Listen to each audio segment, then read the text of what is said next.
ఎఫెసీయులకు రాసిన పత్రిక, కొలొస్సీయులకు రాసిన పత్రిక Colossians 4:12. 4:12 అధ్యాయం చూస్తున్నాం.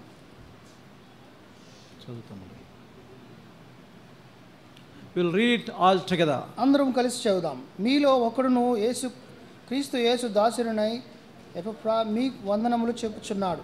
మీరు సంపూర్ణను ప్రతి విషయములో దేవుని చిత్తమును గురించి సంపూర్ణాత్మ నిశ్చయత గలవారై నిలకడ ఉండవలనని ఇతడెల్లప్పుడూ మీ కొరకు తన ప్రార్థనలో పోరాడుచున్నాడు. Here we can see an young man called Epaphras. ఇక్కడ ఒక యవనస్తుని మనం చూస్తున్నాం. అతని పేరు ఎపఫ్రా. His model to us. ఆయన మనకి మాదిరికరంగా కనపడతా ఉన్నారు. There are so many characters in the Bible which are model to us. అనేక మంది వాక్యములో అనేక మంది వారు ఉన్నారు. వారందరూ కూడా మనకి మాదిరికరంగా ఉన్నారు. For example, Joseph. ఉదాహరణగా యోసేపును చూడండి. We can see Isaac. ఇస్సాకును చూడండి. And Moses. మోషేని చూడండి. జాషువాని, కాలేబును గాని, దావీదును గాని, తిమోతిని గాని. Thus we can see many characters in the Bible which are more example to us. అనేక మంది మనకి మాదిరికరంగా మనకు ఉదాహరణగా కనబడుతూ ఉన్నారు. And now we can see another character called Epaphras. ఇక్కడ ఒక ఎపఫ్రా అనే ఒక యవనస్తుని చూస్తూ ఉన్నాం. And let me tell you a few more, three characters which are beneficial to us out of his life. ఎపఫ్రా జీవితాన్ని నుంచి 3 ప్రాముఖ్యమైన విషయాలు మన జీవితానికి ఉపయోగపడే విషయాలుగా మనము నేర్చుకుందాం. First chapter, same letter. ఇదే కొలొస్సీ రాసిన పత్రికలో మొదటి అధ్యాయము. First chapter. మొదటి అధ్యాయము and verse 7. 7వ వచనమును చూద్దాం. Just as you learn it from Epaphras. ఎపఫ్రా అను మా ప్రియమైన తోడు దాసుని వలన మీరు ఈ సంగతులను నేర్చుకొంటిరి. Epaphras was Paul. This letter was writing Paul. పౌలు గారు రాస్తున్నారు ఈ పత్రికను. To whom? ఎవరికి రాస్తున్నారు? Colossians. కొలొస్సీలకు రాస్తున్నారు. And writing to Colossians, Paul tells that Epaphras was a beloved fellow servant. ఇక్కడ కొలొస్సీలకు పౌలు గారు రాస్తున్నారు. ఎవరి గురించి రాస్తున్నారు? ఎపఫ్రాను గురించి రాస్తున్నారు. ఏమంటున్నారంటే ప్రియుడైన తోటి దాసుని వలన అని చెప్తా ఉన్నారు. ప్రియుడైన నుంచి పిలుస్తూ ఉన్నాడు.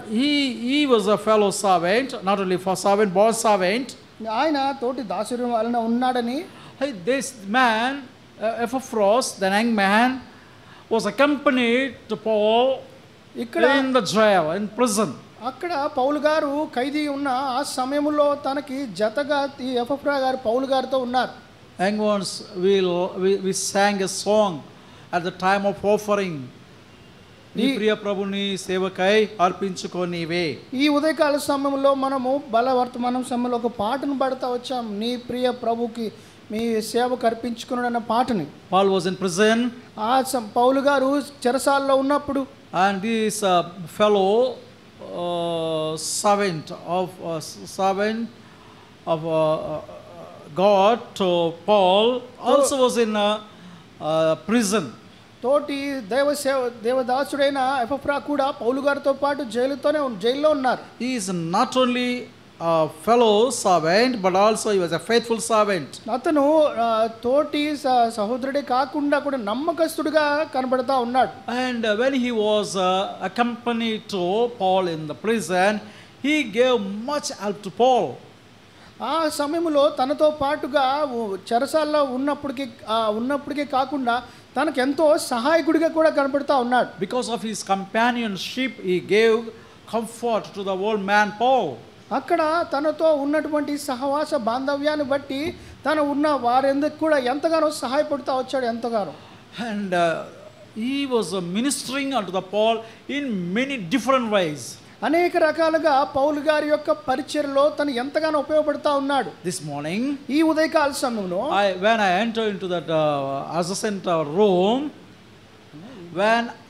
entered into that adjacent room, నాకు ఎదురుగా ఉన్నటువంటి రూమ్లోకి నేను వెళ్ళినప్పుడు ప్రక్క రూమ్ నాట్ ఎదురుగా ఉన్న adjacent means పక్కన క్షమించాలి room.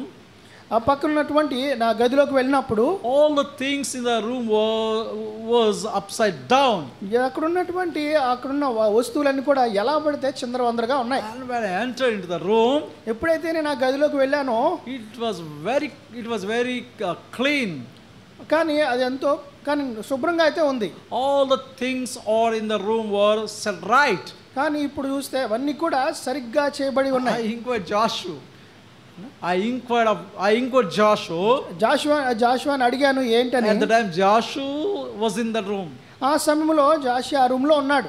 And Joshua, how it is possible all the things in the room are upside down, but now they are said all the things are right.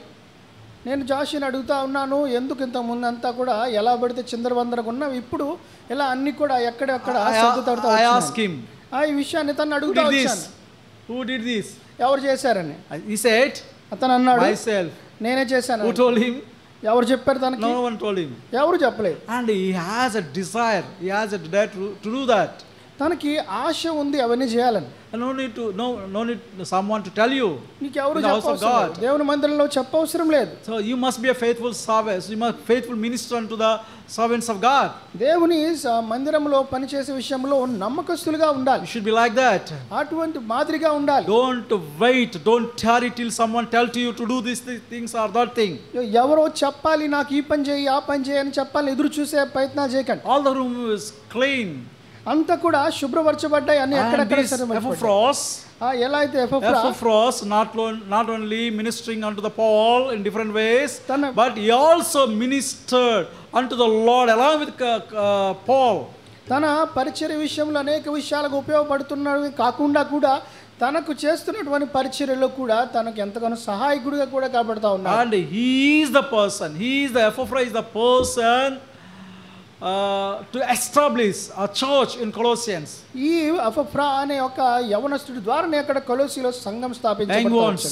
యవనస్తులారా, wherever you are, మీరు ఎక్కడున్నప్పటికీ కూడా because of you, మీరు కొద్దిమంది అనుకుంటారు, there a church or branch must be rise because of you. మిమ్మల్ని బట్టి సంఘం ఏర్పరచబడాలి. If you are there, మీరు ఉన్నారంటే, and there should a church must be established. అక్కడ సంఘం అనేది ఏర్పరచబడాలి. Then Epaphras was an young man. ఎలా అయితే యవనస్తుడైన ఎపఫ్రా ద్వారా జరిగిందో, he was not an old man like Paul. అతను పౌలు వారి వలె పెద్ద ఆయన కాదు. He is a young man. తాను యవనస్తుడే. He has a desire. తనకి ఆశ ఉన్నది. Many times I said to you, చాలా సార్లు మీకు చెప్తా వచ్చాను, many men of God, అనేక మంది గొప్ప దైవజనులు in their engage, like watchman Nee in his engage, he has a desire to do the Lord's service. దేవుని సేవ చేయాలి, దేవుని పరిచర్య చేయాలని యవనస్తులుగా అనేక మంది అలాగ వాచ్మెన్ నీ గారి వలె ఆశ కలిగి ఉన్నారు. And Billy Graham also accepted, regenerated in his engage. ఆయన యవ్వన ప్రాయంలోనే బిల్లీ గ్రామ్ కూడా ప్రభు నమ్ముకుంటా వచ్చారు. Buxing also born again in his engage. Boxing uncle కూడా యవ్వన ప్రాయంలోనే ప్రభు నమ్ముకుంటా వచ్చారు. Young men, మీకు వలె యవనస్తుడే. God wants you. God wants you. దేవుడు మిమ్మల్ని కోరుకుంటున్నాడు. So accept his call. ఆయన పిలుపుని మీరు స్వీకరించండి. Convert the souls unto the Lord. ఆత్మలను ప్రభు తట్టుకు తిప్పుట కొరకు. You must not only be a servant of the Lord, you must be a faithful servant, faithful minister. మీరు దేవుని సేవ చేయటమే కాకుండా దేవునికి నమ్మకస్తులుగా ఆయన పరిచర్యలో ఉండాలి. And secondly, రెండోదిగా, and second thing is, రెండోదిగా in the same verse, అందులోనే అదే వచనంలో 1:7, ఒక 7వ అధ్యాయం, just as I learned it from Epaphras. ఎపఫ్రాను మా ప్రియుడైన తోటి దాసుని వలన మీరు ఈ సంగతులు నేర్చుకుంటున్నారు. These things you learned from Epaphras. ఈ సంగతులు నేర్చుకుంటున్నారు ఎవరి ద్వారా? ఎపఫ్రా ద్వారా. What are the things? ఏంటి ఆ సంగతులు? These are the good tidings. ఆ మంచి విషయాలు. And he was the bearer of good tidings. ఆ మంచి విషయాలను తీసుకొచ్చే ఆయన ఒక మాదిరిగా ఉన్నాడు. And you must learn a thing that you must carry good news to others. అనేకులకు మంచి వర్తమానం అందించే వారిగా ఉండాలి. What's the good news? ఏంటా వర్తమానం? Christ Jesus, God came down to this earth just 2000 years ago and lived on the earth for 33.5 years, and he was cut and he was crucified, died, buried, and rose again on third day. This is the good news. You have to carry this good news to the world. ఏంటా శుభవర్తమానం అనగా 2000 సంవత్సరాల క్రితం యేసుక్రీస్తు ప్రభు వారు మానవ రూపిగా ఈ భూమి మీదకి వచ్చి శిలువ మీద నీ నా పాపం విషయమై చనిపోయి సమాధి చేయబడి పునరుద్ధానుడి తిరిగి లేచి తిరిగి రానున్నాడన్నది ఈ ఒక్క వర్తమానమే, ఈ మంచి వర్తమానమే మనం అనేకులకు, ఈ శుభవచనమే అనేకులకు చెప్పే వారంగా ఉండాలి. Put goal in front of you. మీ జీవితంలో గమ్యాన్ని ఉంచుకునండి. I think Spurgeon, I don't know actually Spurgeon, in his lifetime he has a desire that 1 lakh people through his ministry, 1 lakh people, he thought, he has a desire that 1 lakh people must be saved. Spurgeon గారు అనుకుంటా ఆయన సేవ చేస్తున్న దినాల్లో 1,00,000 మందికి ఆయన రక్షణ పొందాలని ఆయన ఆశ కలిగి ఉన్నాడు. I don't know whether Spurgeon or D.L. Moody, I don't know actually, I've forgotten. D.L. Moody. Okay. So 1 lakh people. 1,00,000 మంది. So for that he labored a lot. దాని కొరకు ఎంతో ప్రయాసపడ్డాడు. As an young man, ఆయన యవ్వన ప్రాయంలో ఉన్నప్పుడు like Epaphras, ఎలా ఎపఫ్రావలే how he carried good news, ఎలాగా మీరు మంచి వర్తమానం అందించగలరు, you also must carry the good news to the world. ఆ లోకమునకు ఈ మంచి శుభవర్తమానం అందించేవారుగా ఉండాలి. And thirdly, మూడవదిగా he was a man of prayer. ఆయన ప్రార్థనాపరుడు. He was a man of prayer. ఆయన ప్రార్థనాపరుడు. The same we have seen in 12th chapter, 12th verse, 4th chapter, 12th verse. 4-12 వచనములో అదే కొలొసీలో మనం చూస్తా వచ్చాము. What is said of him here? తన గురించి ఏం రాయబడుతూ ఉంది? Who is one of your number, a bond slave of Jesus Christ, sends you his greetings, always laboring earnestly for you in his prayer. దేవుని చిత్తమును గురించి సంపూర్ణ ఆత్మనిశ్చిత గలవారై నిలకడగా ఉండవలనని ఇతను ఎల్లప్పుడూ మీ కొరకు తన ప్రార్థనలో పోరాడుచున్నాడు. He was laboring earnestly. తను ఎంతో ప్రయాసతో పోరాడుచున్నాడు. Where? ఎక్కడ? At the feet of Christ. దేవుని దగ్గర మోకాళ్ళ మీద. ఎలాగా? In prayer. ప్రార్థనలో. He was praying. తను ప్రార్థన చేస్తా ఉన్నాడు. He was a man of prayer. తను ఒక ప్రార్థనా పరుడు. At what age? A age లో? In his young age. తన యవ్వన ప్రాయంలో ఉన్నప్పుడే. Young age is very very most important, beautiful. యవ్వన ప్రాయం అనేది చాలా అద్భుతమైనది, ఎంతో రమ్యమైనది. Young when you are strong. యవ్వన ప్రాయం అనేది ఎంతో బలంతో నిండినది. When we are getting old, మేము పెద్దవాళ్ళు అవుతున్నాము, we are unable to kneel down. మేము మోకాళ్ళు ఉంచలేము. We can't bend our knees. మేము ఎక్కువగా మోకాళ్ళ మీద ఉంచలేము. But you are able to come onto your knees. కానీ మీరు మోకాళ్ళ మీద రాగలరు. When you come onto your knees, ఎప్పుడైతే మోకాళ్ళ మీదకి వస్తారో, then God will bend the heavens and come down to you. ఆకాశమును మొత్తం వంగి దేవుడు అక్కడి నుంచి కిందకి రావడానికి సామర్థ్యత ఇస్తాడు. Before you cry, he will give you answer. మీరు మొరపెట్టగా ఆయన ఉత్తరం ఇచ్చేవాడిగా ఉన్నాడు. For what you pray, దేని కొరకు ప్రార్థన for what he did pray, ఆయన ఏ ప్రార్థన చేశాడు, what prayer, what kind of prayer Epaphras did, ఎటువంటి ప్రార్థన విధానాన్ని తను చేస్తా వచ్చాడు. He pray for others. తను he pray for others other safety. తోటి వారి యొక్క క్షేమ నిమిత్తమై ప్రార్థన చేస్తా ఉన్నాడు. He bend his knees for the welfare of others. పక్క వారి యొక్క మంచి కొరకు తన మోకాళ్ళు ఉంచిన వాడిగా ఉన్నాడు. All the time when we go to the feet of the Lord, we pray for ourselves. మనము మోకాళ్ళ మీద ప్రభు దగ్గరికి వెళ్ళినప్పుడు మన గురించే మనం ప్రార్థన చేసుకుంటాం. It's necessary to pray for ourselves. మన గురించి చేసుకోవడం కూడా అవసరమే. Last week we learned about the prayer of Jabez. మనము గత వారం మనం చూసాం యెబేసు చేసిన ప్రార్థన గురించి. First of all, he prayed for himself. తను మొట్టమొదటిగా తన గురించి తను చేసుకున్నాడు. What he prayed for himself? తన గురించి ఏం ప్రార్థన చేసుకున్నాడు? For the filling of the Spirit.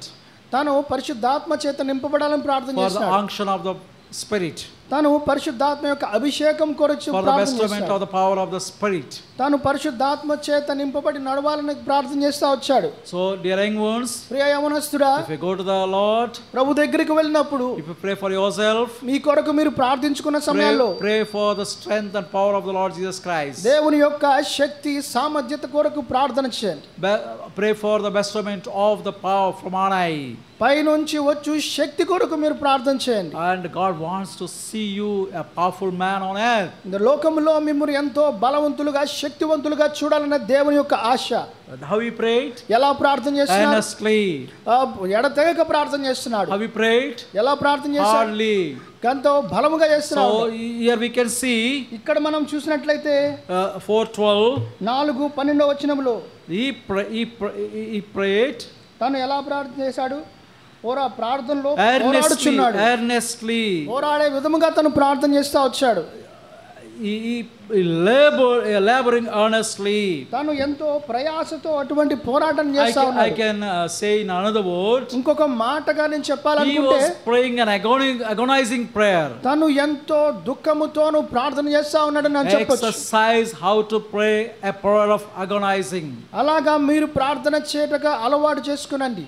So agonizing means, ఆ దుఃఖముతో ప్రార్థన చేయటం అంటే, so when someone poke you into your heart, ఎవరైనా నీ హృదయంలో కత్తితో గనక పొడిచినట్లయితే how do you feel? ఎలా బాధ కలుగుతుంది? It's an unbearable pain. ఎంతో వేదనతో కూడినటువంటి బాధ కలుగుతూ ఉంటుంది. So with the kind of agony, అటువంటి దుఃఖముతో కూడినటువంటి ప్రార్థన if you pray, ప్రార్థన చేసినట్లయితే you will కనుక be blessed. ఎంత ఖచ్చితంగా మీరు Others will దీవించబడతారు. be blessed through your prayer. మీ ప్రార్థనలను బట్టి పక్క వారు కూడా దీవించబడతారు. Right, Jesus, when he was in the Garden of Gethsemane, he prayed. యేసుక్రీస్తు ప్రభువారు గెత్సెమనే తోటలో ఇటువంటి ప్రార్థనే తను చేస్తా How ఉన్నాడు. we prayed? ఎలా ప్రార్థన You know how చేశాడు? we pray, how Jesus prayed. You know how Christ Jesus prayed. మీకు తెలుసా ఎలా యేసు ప్రభువారు ప్రార్థన చేసినారు? Until every drop of his blood and every drop of his water comes out and fall on the ground, he prayed. తను ఎంతగా చేశాడంటే తన చెమట రక్తపు బిందువుగా మార్చి నేల మీద పడడం. All the water gushed out of his body. ఎలాగ తన నుంచి ఎలా నీరు ఎలా వచ్చింది? He was sweat furiously when he was praying. తను ప్రార్థన చేసినప్పుడు ఎంతో వేదనతో ప్రార్థన చేసినాడు.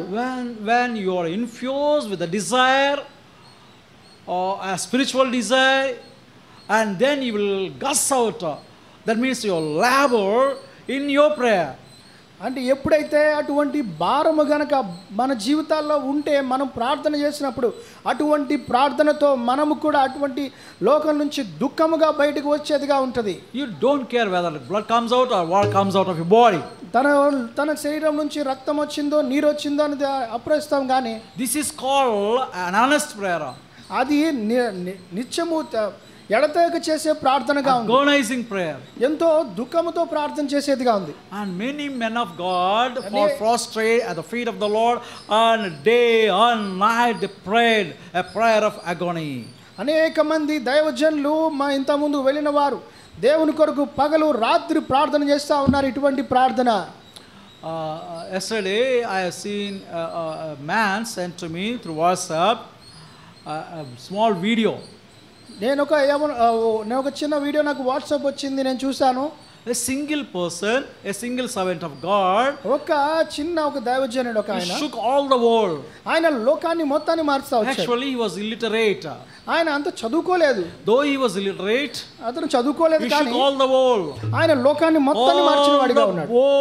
All the world authorities, our prime ministers, our presidents of the world fall prostrate at the feet of this person, this man of God. ఈ దైవజనుడు నుంచున్నప్పుడు అనేక మంది పెద్దలు అంటే ప్రెసిడెంట్ గా పిలువబడిన వారు ఈ లోకంలో ఉన్నత స్థితిలో ఉన్నవారు అందరూ కూడా ఆయనకి ఎదురుగా సాగిలపడుగా వచ్చారు. ఈయన ఎప్పుడు నుంచున్నప్పుడు If you become high in the world, you must be small at the feet of the Lord. నువ్వు లోకములో ఎంత ఉన్నతమైన ఎన్నప్పటికీ కూడా దేవుని దగ్గర నువ్వు మోకాళ్ళ ముందు సాగిలపడవలసిందే. If you cry at the feet of the Lord, you will be joyous in the world.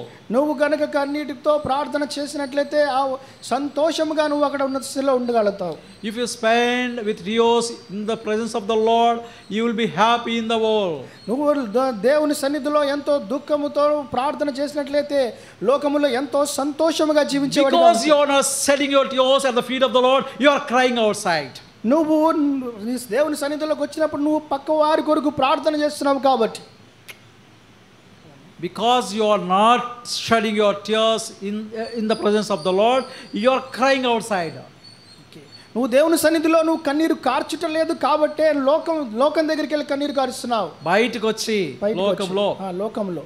So if we cry in the presence of the Lord, దేవుని సన్నిధిలో గనుక కన్నీరు కార్చినట్లయితే, but we will be joyous, we will be delighted, we will be full of joy in the world. మనము లోకములో సంతోషముగా ఆనందముగా మనం జీవించేవారుగా ఉంటాం. When you shed your tears in the presence of the Lord, God is merciful. ఎప్పుడైతే కన్నీరు కారుస్తామో దేవుడు ఎంతో దయగలవాడిగా కనపడి. He is so merciful. ఆయన ఎంతో దయగలవాడు. So merciful. Again and again I tell you, dear young ones, He is so merciful. పదే పదే చెప్తున్నాను యవనస్తులారా, దేవుడు ఎంతో దయగలవాడు. Whatever the problem, ఏ సమస్య అయినప్పటికీ, whatever the situation, ఏ పరిస్థితులు గుండా ఉన్నప్పటికీ, whatever the circumstance you are passing through, ఎటువంటి సంఘటనలు పరిస్థితుల గుండా మీరు వెళ్తున్నప్పటికీ కూడా దాని నుంచి మీరు భయపడాల్సిన పని లేదు. Strong man, ఎంతో బలవంతులు మీరు. There is a wonderful man, మీరు ఎంతో గొప్పవారు, మంచివారుగా ఉన్నారు. There is a willing man, మీరు ఎంతో ఇష్టపడే తత్వాలుగా ఉన్నాయి. There is a willing man. Okay, మీలో ఇష్టపడే ఆ తత్వం ఉంది. There's a God. మీలో దేవుడు ఉన్నాడు కాబట్టి క్షమించండి. No. Though మీరు ఒకవేళ కష్టమైన పరిస్థితులు గుండా వెళుతున్నప్పటికీ భయపడవద్దు. ఎందుకంటే అక్కడ ఒక వ్యక్తి ఉన్నాడు, ఆయన ఎంతో ప్రేమ కలిగిన వాడు, జాలి కలిగిన వాడు. ఆయన నువ్వు ఆయన సన్నిధికి వస్తే ఎంతో ఇష్టంగా నిన్ను ఆహ్వానించడానికి ఇష్టపడినటువంటి వాడు. నాట్ ఓన్లీ దట్, అదే కాకుండా He is so powerful. ఆయన ఎంతో శక్తివంతుడిగా ఉన్నాడు. He is sovereign God. He is sovereign. ఆయన సర్వోన్నతుడై ఉన్నాడు. He can till the world for your sake. మీ కొరకు లోకాన్ని మొత్తము తలకిందులు చేయడానికి. Again and again I emphasize that He can till the world because of you. నేను పదే పదే చెప్తున్నాను, ఒక్కనే చెప్తున్నాను, ఇది మీ కొరకు దేవుడు లోకాన్ని మొత్తము తలకిందులు చేయగలడు. నిన్ను బట్టి లోకాన్ని తలకిందులు చేయగలడు. నిన్ను బట్టి మొత్తం లోకాన్ని because of you till the world, for your sake he till the world. నీ నిమిత్తమే మొత్తం లోకాన్ని మొత్తం తలకిందులు చేయగలడు. Such a powerful God you have in your life. అటువంటి శక్తివంతమైన దేవుడు మనకున్నాడు. But the thing is, కానీ ఒక్క విషయం ఏమనగా, you are not going to the feet of the Lord. కానీ మనం దేవుని సన్నిధికి వెళ్తున్నాం, మోకరిస్తున్నాం. You are not praying. మనం ప్రార్థన చేయటం లేదు. You are not praying like Jacob. యాకోబు వలె ప్రార్థన చేయట్లేదు. And what was Jacob's desire? యాకోబు యొక్క ఆశ ఏంటి? Unless you bless me. నన్ను దీవిస్తేనే గాని, unless you bless me, నన్ను దీవిస్తేనే గాని నేను నిన్ను విడిచిపెట్టను. How can you go? ఎలా వెళ్తావు నన్ను దీవించకుండా? How can you? I will see. నేను చూస్తాను ఎలా వెళ్తావో. He is challenging God. దేవుణ్ణి సవాల్ వేసేవాడిగా ఉన్నాడు. ఓ దేవా, however you came to me, నువ్వు ఎలా వచ్చావు? how can you go? ఎలా వెళ్ళిపోతావు? however you came to me, నా దగ్గరికి వచ్చినావు. why did you come to me? మరి ఎందుకు వచ్చినావు? why have you come to me? ఎందుకు వచ్చావు? ఎందుకు వచ్చినావు?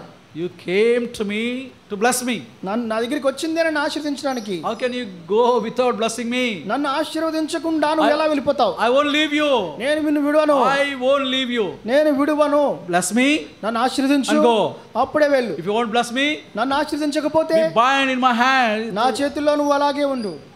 I won't leave you. నేను విడువను. How long you will stay with me? ఎంతసేపు నాతో ఉంటావో. Stay with me without blessing. If you bless me, నన్ను ఆశీర్వదిస్తే you are free. నేను నువ్వు విడిచిపెట్టేస్తాను, వెళ్ళిపోవచ్చు. Bless me, నన్ను దీవించు, then only you will be free. అప్పుడే నువ్వు విడిచిపెట్టబడతావు. You have this kind of perseverance in your mind. అటువంటి ఆలోచన దృక్పథి మీలో ఉన్నదా? పట్టుదల ఉన్నదా? Persisting prayer. అలా పట్టుదలతో ప్రార్థించు. Consistent prayer. స్థిరమైనటువంటి agonizing prayer. ఏదో వేదనతో కూడినటువంటి ప్రార్థన మీలో ఉన్నదా? If you pray this, if you pray this, అలా మీరు కనుక ప్రార్థన చేసినట్లయితే you are successful. ఖచ్చితంగా మీరు wants to make you సఫలీకృతం అవుతారు. దేవుడు మిమ్మల్ని సఫలీకృతం చేస్తారు. Shall we pray? ప్రార్థన చేసుకుందామా? Come on to your knees. అందరూ కూడా మోకరించండి. Come on to your knees. మోకాళ్ళ మీదకి రండి. Close your eyes. కళ్ళు మూసుకోనండి. Pray to God. దేవునికి ప్రార్థన చేయండి. Oh God, ఓ ప్రభువా, I want to be blessed. నేను కూడా దీవించబడాలనుకుంటున్నాను. Bless me. నన్ను కూడా దీవించు. If you won't bless me, నన్ను I won't దీవించకపోతే leave you. నేను నిన్ను విడవను. and you are in my hands. మీరు నా చేతిలో ఉన్నారు. If you want to be free, మీరు విడుదల వెళ్ళాలనుకుంటే bless me. నన్ను దీవించండి. Surely God will bless you. దేవుడు మిమ్మల్ని దీవిస్తాడు.